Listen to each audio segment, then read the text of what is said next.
এই মুহূৰ্তত ৰাজ্যবাসীলৈ লৈ আহিছোঁ এটা বিগ ব্ৰেকিং নিউজ। কাইলৈ অসমত লোকসভা নিৰ্বাচনৰ প্ৰথম পৰ্যায়ৰ নিৰ্বাচন আৰু নিৰ্বাচনৰ পূৰ্বে এবাৰ বাগানে বাগানে টকা বিলাইছে ভাৰতীয় জনতা পাৰ্টীয়ে। বিজেপি কৰ্মীয়ে এবাৰ বাগানে বাগানে টকা বিলোৱাৰ অভিযোগ উত্থাপন হৈছে আৰু টকা বিলোৱাৰ দৃশ্যাংশ ইতিমধ্যে কেমেৰাত এক্সক্লুচিভ দৃশ্যবন্দী হৈছে। কোনে কাক টকা বিলাইছে এই মুহূৰ্তত জনোৱাৰ চেষ্টা কৰিম। এটা বিগ ব্ৰেকিং নিউজ প্লাছৰ দৰ্শকসমূহলৈ। নিৰ্বাচনৰ পূৰ্বে বাগানে বাগানে টকা বিলাইছে বিজেপিয়ে। ৰঞ্জিত দত্তৰ হৈ টকা বিলোৱাৰ গুৰুতৰ অভিযোগ আজিৰ দিনটোত।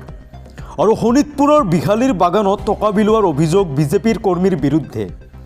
বিজেপি কৰ্মী বিকু কেওতে প্ৰতিগৰাকী লোকক 200 টকাকৈ বিলোৱাৰ অভিযোগ। আৰু মোবাইলে ভাইৰেল হৈছে টকা বিলোৱাৰ দৃশ্য। অভিযুক্ত বিকু কেওত চেৰেলীয়া গাঁও পঞ্চায়তৰ প্ৰাক্তন সভাপতি।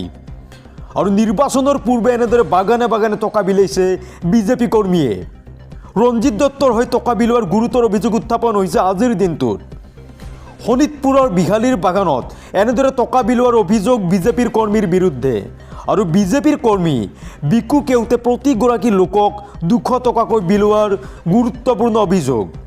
আৰু মোবাইলে ভাইৰেল হৈছে টকা বিলোৱাৰ দৃশ্য। আৰু এই মুহূৰ্তত আপোনালোকক দেখুৱাব চেষ্টা কৰিছোঁ।